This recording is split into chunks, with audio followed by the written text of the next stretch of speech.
بسم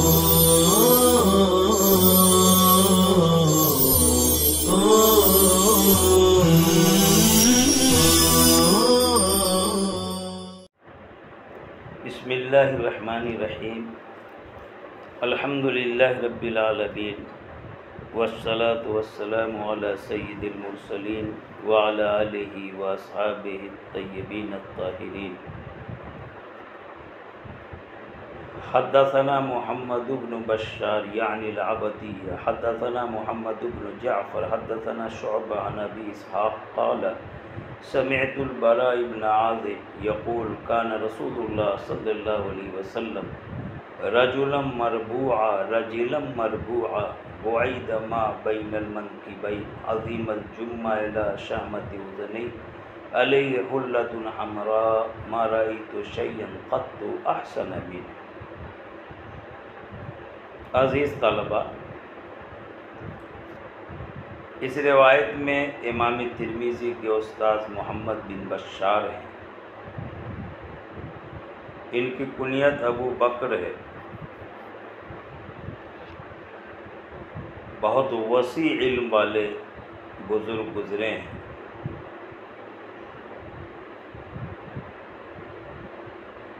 ان کو شیخ بندار سے لوگ یاد کرتے تھے۔ بندار کے معنی سوق العلم کے آتے ہیں، یعنی وہ علم کا بازار تھا۔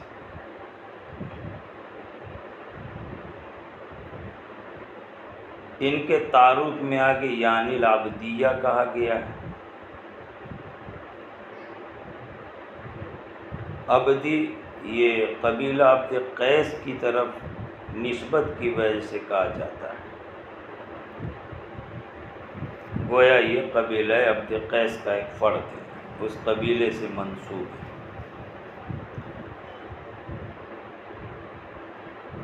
ایک بات کی وضاحت ضروری ہے کہ محمد بن بشار کے تعارف میں آگے یعنی العبدیہ جو کہا گیا، یہ یعنی العبدیہ یہ امام ترمذی کا قول نہیں ہے۔ اگر امام ترمذی کا قول ہوتا تو واحد متکلم کے ساتھ عن العبدیہ یا نا عن العبدیہ جمع متکلم یہ صیغہ آتا۔ لہذا یعنی العبدیہ غائب کا جو صیغہ ہے وہ مراد لے رہے ہیں محمد بن بشار سے عبدی کو، یعنی امام ترمذی۔ معلوم یہ ہوا کہ یہ درمیان میں تعارفی عبارت امام ترمذی کی نہیں ہے، بلکہ ان کے کسی شاگرد نے اضافہ فرمایا ہے۔ اور اس اضافے کا مطلب مقصد یہ ہے کہ محمد بن بشار نام کے اور بھی دوسرے راوی ہیں۔ یہ کون محمد بن بشار؟ امتیاز کے لیے العبدی کہہ دیا، یعنی وہ عبدی والے محمد بن بشار، یعنی جن کا تعلق قبیلہ عبد قیس سے۔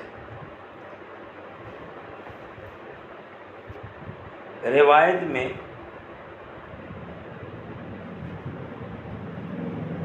ابو اسحاق فرماتے ہیں کہ میں نے براء ابن عازب کو کہتے ہوئے سنا، کان رسول اللہ صلی اللہ علیہ وسلم رجلا مربوعا، اور میں نے پڑھا تھا رجلا مربوعا۔ رجل اور رجل دونوں پڑھ سکتے ہیں، دونوں صورتوں میں مطلب الگ الگ ہوگا۔ اگر رجلاً پڑھیں گے آدمی اور مرد کے معنی میں، تو مطلب ہوگا آپ صلی اللہ علیہ وسلم مرد تھے، آپ تو مرد ہی تھے، تو پھر رجلاً کی خبر دینے کا کیا مطلب؟ محدثین کہتے ہیں کہ آپ مرد تھے، پھر بھی آپ کے مرد ہونے کی خبر دی گئی، اس سے آپ کی کمال مردانگی کو بتانا ہے۔ آپ رجل تو ہیں لیکن کمال رجولیت کو بتانے کے رجلاً کہا گیا۔ لہذا رجل کا جو عام معروف معنی ہے وہ بھی مراد لے سکتے۔ واقعتاً جس میں مردانگی کے سارے اوصاف کمالات ہوں تو بولتے کامل مرد ہے۔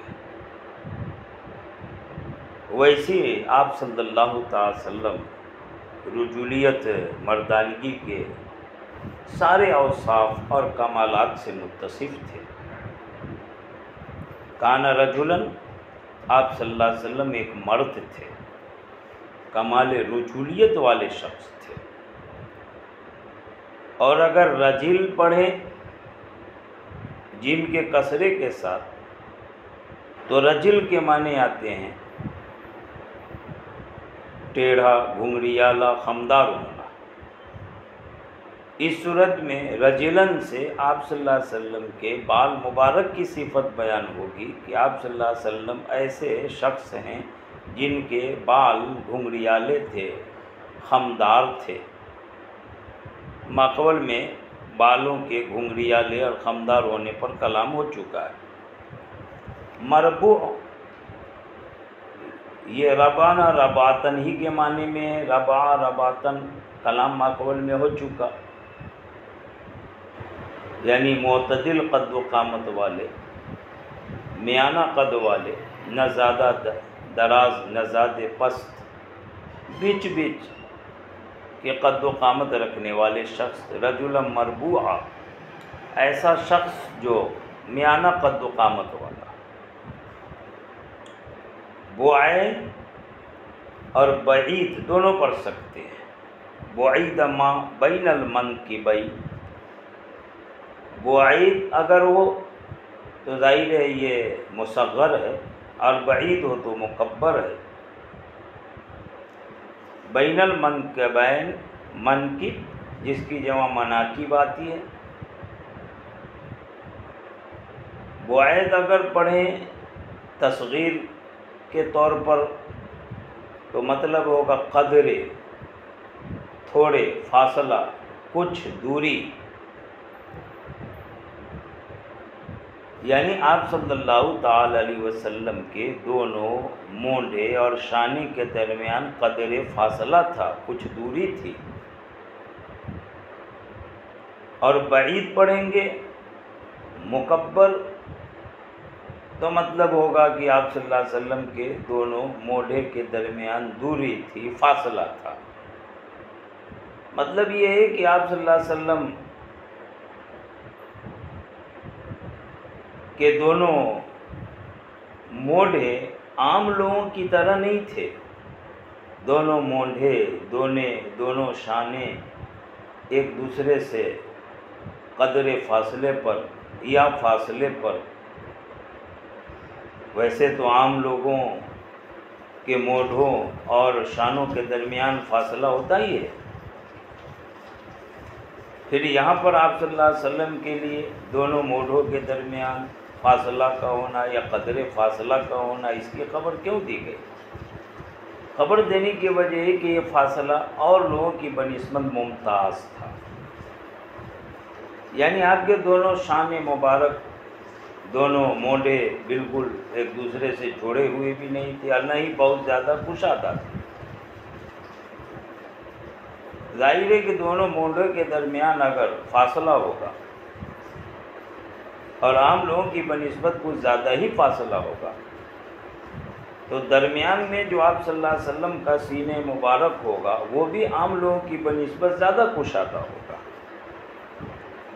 آپ کا یہ ظاہری خلق باطنی خلق پر دلالت کرتا ہے۔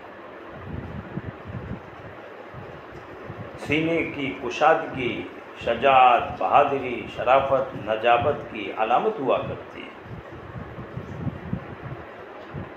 تو آپ صلی اللہ علیہ وسلم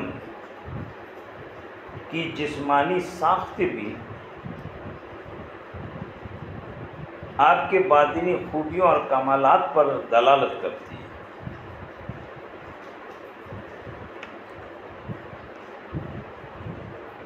آگے روایت میں آپ کے بال مبارک کے تعلق سے کہا جا رہا عظیم الجمہ،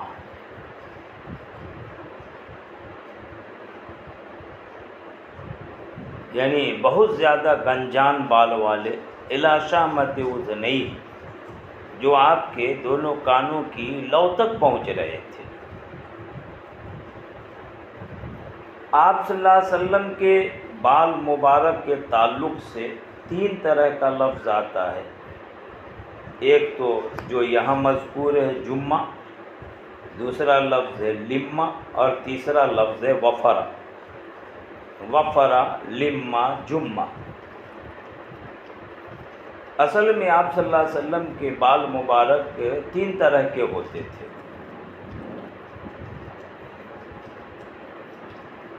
ایک تو بال کی حد یہ ہوتی تھی کہ بال بڑھے ہوئے، گیسو دراز، اور آخری حد کان کی لو. تو بال جو کان کی لو تک پہنچے ہوں ایسے بالوں کو وفرہ کہتے ہیں، اور جو کان کی لو سے آگے بڑھ کے گردن تک پہنچ جائے ایسے بالوں کو لمہ کہتے ہیں، اور جو گردن سے آگے بڑھ کے کاندھے اور شانے پر لٹک جائے، یعنی گیسو واقعتاً دراز ہو جائے، زلف دراز،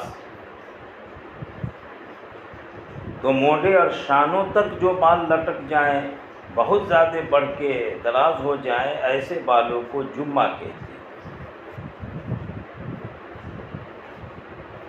غرض آپ صلی اللہ علیہ وسلم کے بال تین طرح کے ہوتے تھے. کانوں کی لو تک جنہیں وفرہ کہتے ہیں، لو سے آگے بڑھ کے گردن تک جنہیں لمہ کہتے ہیں، اور گردن سے آگے بڑھ کے موڈھے تک جنہیں جمعہ کہتے ہیں. جمعہ یہ جموم سے ہے جس کے معنی مجتمع ہونے کے، یعنی گویا بال آگے لٹک کر کے کندھے پر جمع ہو جاتے تھے. عموماً وفرہ، لمہ، جمعہ میں ذرا فرق کرنا مشکل ہو جاتا، یاد رکھنا مشکل ہو جاتا، لہٰذا آپ تینوں کے پہلے پہلے حرف کو دیکھ لیں.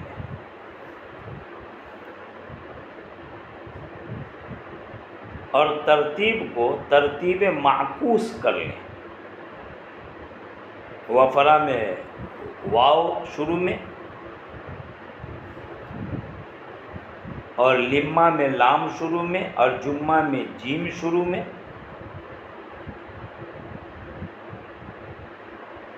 اب تینوں حرف کو ایک ساتھ ملا لیں تو ولج مجموعہ نکلے گا. اب اس کو ترتیب معکوس کر لیں. دیکھو واو جو حروف تہجی میں سب سے بعد میں ہے، اس سے پہلے لام، اس سے پہلے جیم، سب سے پہلے جیم، اس کے بعد لام، اس کے بعد واو.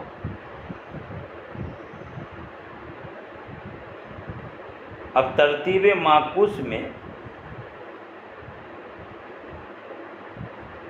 جو سب سے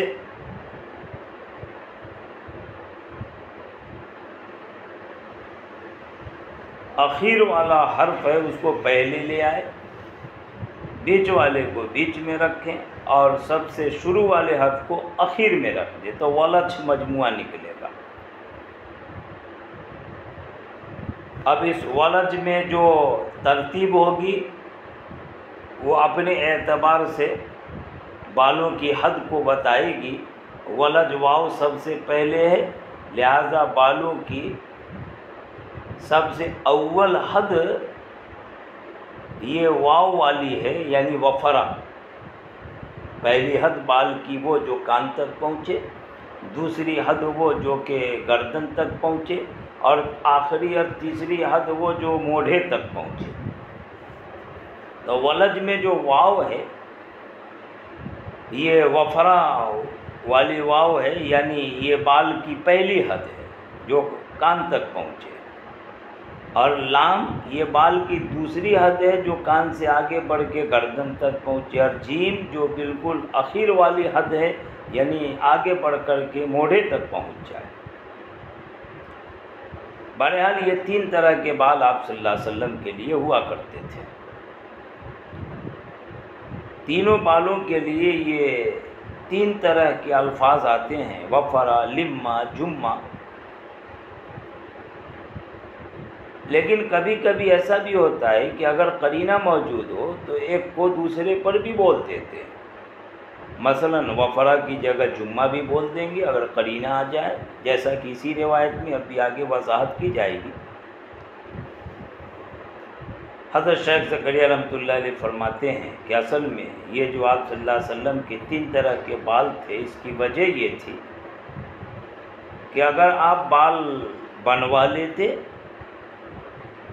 تو آپ کے بنے سنورے بال، کٹے ہوئے بال کانوں کی لو تک رہتے، اور اسی بال کو وفرا سے تعبیر کیا جاتا۔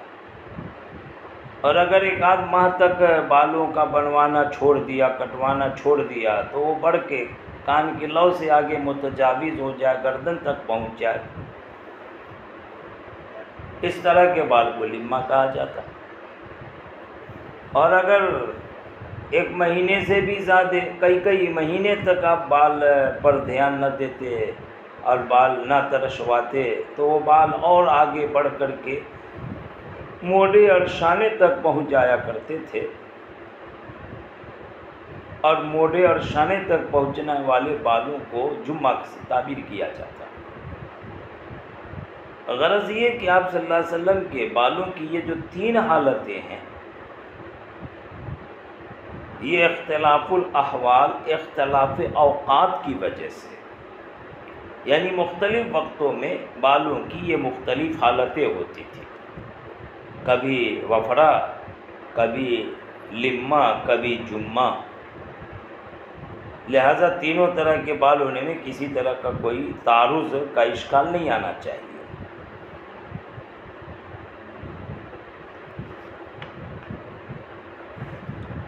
یہاں پر ایک اشکال ہو سکتا ہے کہ روایت میں عظیم الجمعہ الی شہمت اذنہ کہا جا رہا، جمعہ والا بال گنجان بڑا جو کانوں کی لو تک، بھائی جمعہ کہا جا رہا ہے تو اس سے تو یہ ہونا چاہیے کہ کانوں کی لو تک نہیں بلکہ موڈے تک جو بال پہنچے انہیں کو جمعہ کہتے، اور الی شہمت اذنہ کہا جا رہا ہے کانوں کی لو تک، تو اس کا تقاضا یہ ہے کہ وہ بال جمعہ والا نہیں بلکہ وفرا والا، عظیم الجمعہ کے بجائے عظیم الوفرا ہونا چاہیے۔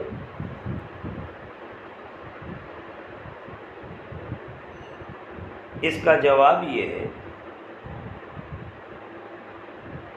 کہ یہاں اصل میں مجازاً وفرا کو جمعہ سے تعبیر کر لیا گیا، اس لیے کہ کانوں کی لو تک جو بال پہنچے وہ بال جمعہ نہیں بلکہ وفرا ہے۔ ابھی اوپر کہا کہ کبھی کبھی قرینہ کی وجہ سے ایک لفظ دوسرے پر بھی بول دیا جاتا ہے،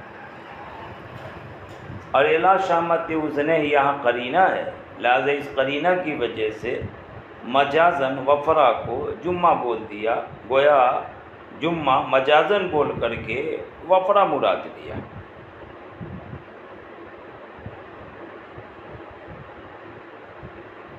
غرض یہ کہ آپ صلی اللہ علیہ وسلم کے بال مبارک کانوں کی لو تک پہنچے ہوئے، یہ جمعہ والے بال نہیں بلکہ وفرا والے بال مجازاً جمعہ سے تعبیر کر لیا۔ عظیم الجمعہ گھنے اور گنجان بال والے جو بال الی شہمت اذنہ آپ کے کانوں کی لو تک پہنچ رہے تھے۔ علیہ حلۃ حمراء، حلہ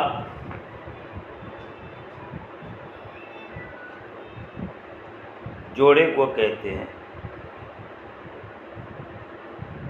یہاں پر 2 طرح کی چادر تھی جنہیں حلہ سے تعبیر کیا گیا، چنانچہ مورخین فرماتے ہیں کہ یہ 2 چادر جنہیں حلہ کہا گیا، خاص کر کے یہ وہ 2 چادریں ہیں جو یمن سے آپ صلی اللہ علیہ وسلم کے لیے آئی تھی۔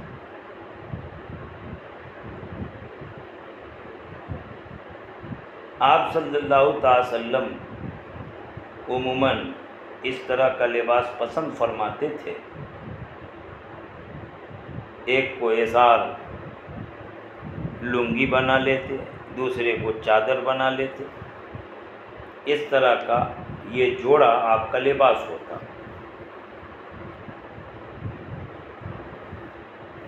علماء نے اس کا نقطہ بیان فرمایا کہ اصل میں حضرت آدم علیہ السلام جب زمین پر تشریف لائے تھے تو ان کا لباس بھی ایسے ہی تھا،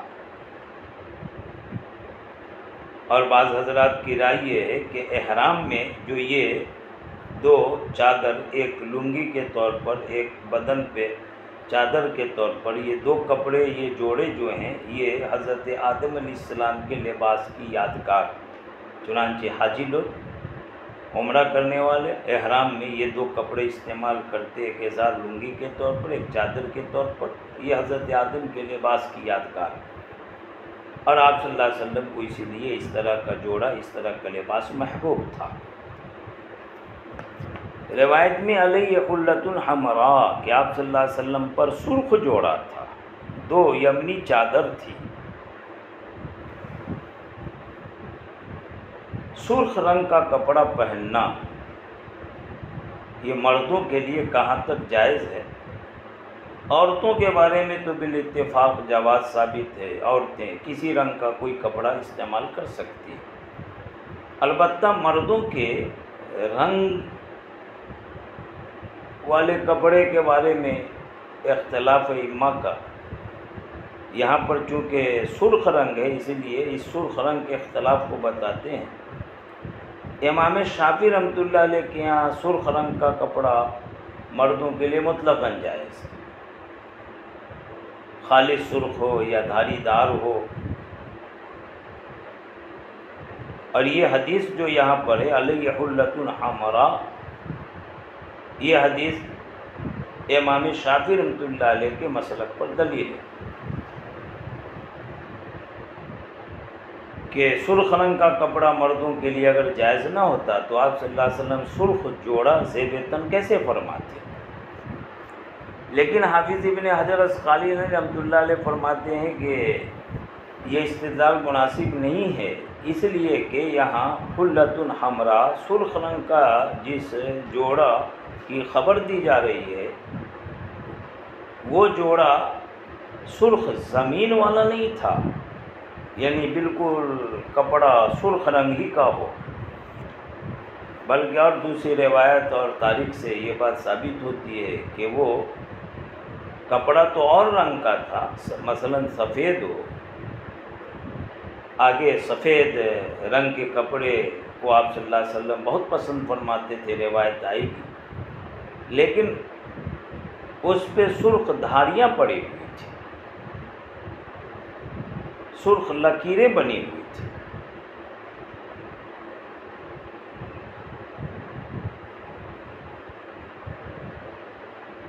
لہذا حلۃ حمراء، حمراء کا مطلب ہوگا احمر مخطط، یعنی سرخ، لیکن خالص سرخ نہیں، جس کی زمینی سرخ نہیں، بلکہ اس کا خط، اس کی دھاری اور اس کی لکیر سرخ۔ بہرحال سرخ رنگ کے بارے میں امام شافعی رحمۃ اللہ علیہ کے یہاں جواز ثابت ہے، اور یہ دلیل ہے ان کی۔ اس کا حافظ ابن حجر اسقلانی کے حوالے سے جواب آیا ہے۔ احناف کا مسئلہ یہ سمجھ لیں کہ احناف کے یہاں اگر احمر قانی ہو، یعنی بالکل ہی خالص سرخ رنگ، تو مردوں کے لیے ایسے کپڑے کا پہننا مکروہ تنزیہی ہے، حرام تو نہیں ہے لیکن مکروہ تنزیہی ہے۔ اور اگر زمین کپڑے کی کوئی اور رنگ کی ہو اور اس پر خطوط ہو، سرخ رنگ کی دھاریاں ہوں، تو بلا کراہت مردوں کے لیے جائز، عورتوں کے لیے تو مطلقاً خالص ہو یا دھاری والے کپڑے ہوں، سب جائز۔ موجودہ حدیث کا احناف نے ایک جواب یہ دیا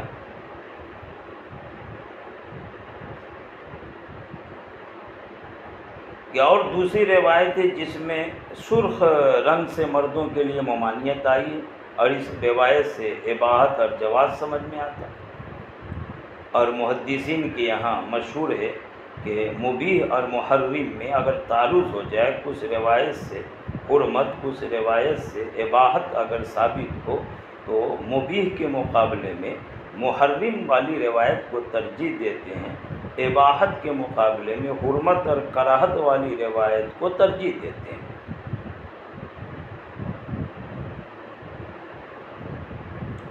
ایک جواب یہ بھی ہے کہ ہو سکتا ہے کہ آپ صلی اللہ علیہ وسلم نے خالی سرخ رنگ کا جوڑا ہی استعمال فرمایا، لیکن آپ کا یہ استعمال ممانعت سے پہلے، ممانعت بعد میں ہوئی ہے اور آپ کا یہ استعمال پہلے ہوا۔ ایک یہ بھی جواب دیا جاتا ہے کہ یہ آپ صلی اللہ علیہ وسلم کی خصوصیات میں سے کہ آپ صلی اللہ علیہ وسلم کے لیے اس طرح بلا کراہت جائز، آپ پر امت کے اور دوسرے مردوں کو قیاس کرنا مناسب نہیں۔ ایک جواب یہ بھی دیا جاتا ہے کہ روایت کی سند میں محمد بن جعفر ایک راوی آتے ہیں، اور محمد بن جعفر جو راوی ہیں یہ محدثین کے یہاں ضعیف ہیں۔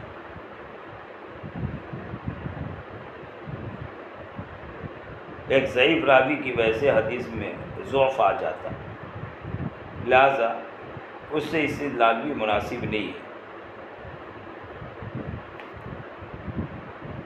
آگے فرماتے ہیں حضرت براء ابن عازب، ما رأیت شیئا قط احسن منہ، میں نے کسی بھی چیز کو، چاہے انسان ہو، حیوان ہو، جاندار غیر جاندار، کسی کو بھی، یہاں تک کہ چاند ہو، کچھ بھی میں نے نہیں دیکھا جو کبھی آپ صلی اللہ علیہ وسلم سے زیادہ حسن رکھنے والی چیز ہو۔ ما رأیت شیئا قط، میں نے کبھی کسی چیز کو نہیں دیکھا جو آپ سے زیادہ حسین۔ احسن اس میں تفضیل ہے، آپ صلی اللہ تعالی وسلم سے زیادہ حسن والا، یہ تو کیا حضرت عائشہ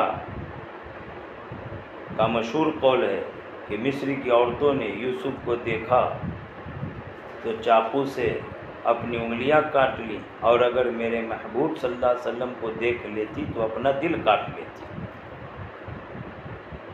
حضرت حسان بن ثابت کا مشہور نعتیہ شعر، احسن منک لم تر قط عینی واجمل منک لم تلد النساء، خلقت مبرأ من کل عیب کانک خلقت کما تشاء، آپ سے زیادہ حسین نہ تو کسی آنکھ نے کبھی دیکھا، آپ سے زیادہ جمیل کسی عورت نے کوئی بچہ نہیں جانا۔ آپ صلی اللہ علیہ وسلم سے زیادہ حسین میں نے کبھی کسی چیز کو نہیں دیکھا۔ بطور مبالغہ کے براء ابن عازب فرماتے ہیں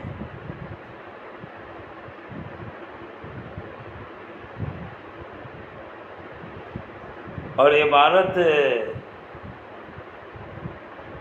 میں لفظ جس نقطے کی طرف اشارہ کر رہا ہے اس کو آپ پیش نظر رکھ لیں تو مزہ آ جائے۔ شیئن کا لفظ استعمال کرتے ہیں، رجلاً حیواناً، یہ لفظ نہیں استعمال کر کے شیئن کا لفظ لا رہے ہیں۔ رجلاً لاتے تو انسان کو شامل، حیوان کو لاتے جاندار کو شامل، لیکن شیئن کہاں؟ تو شیئن یہ عام لفظ ہے، انسان کو، غیر انسان کو، حیوان کو، غیر حیوان کو، سب کو شامل۔ مطلب یہ ہے کہ حیوان تو کیا، جاندار تو کیا، اور غیر جاندار تو کیا، انسان تو کیا، انسان میں مرد ہو یا عورت ہو تو کیا، کوئی بھی چیز آپ صلی اللہ علیہ وسلم سے زیادہ حسین تھی ہی نہیں۔ اور تاکید کے لیے آگے قطو کا لفظ لا رہے، ما رأیت شیئا قط احسن من، قطو یہ نفی کی تاکید کے لیے، یعنی میں نے کبھی بھی کسی بھی چیز کو بالکل آپ سے زیادہ حسین دیکھا ہی نہیں۔ امام قرطبی کے حوالے سے بتایا گیا تھا اس سے پہلے، امام قرطبی کہتے ہیں کہ آپ صلی اللہ علیہ وسلم کے حسن و جمال کو جو روایت میں بیان کیا گیا یہ تو اصل حسن و جمال نہیں بلکہ اس کی محض تھوڑی جھلکیاں ہیں، بلکہ وہ حسن و جمال جو ظاہر ہوا اور لوگوں نے اس حسن و جمال کا مشاہدہ کیا، دیکھا، یہ اصل حسن و جمال نہیں بلکہ یہ تو اس کی ادنا سی جھلک تھی۔ اصل آپ صلی اللہ علیہ وسلم کا جو حسن و جمال تھا، اگر اسے ظاہر کر دیا جاتا تو ساری دنیا کی طاقتوں، ساری دنیا کی آنکھوں میں یہ طاقت نہیں تھی کہ وہ آپ کے حسن و جمال کو دیکھنے کی تاب رکھ سکے۔ بہرحال یہ روایت تھی، ختم ہو گئی۔ انشاءاللہ تعالی آگے کی روایت پر کلام ہوگا۔ اللہ پاک ہمیں آپ صلی اللہ تعالی علیہ وسلم سے سچی محبت کی دولت سے مالا مال فرمائے۔ وآخر دعوانا ان الحمدللہ رب العالمین۔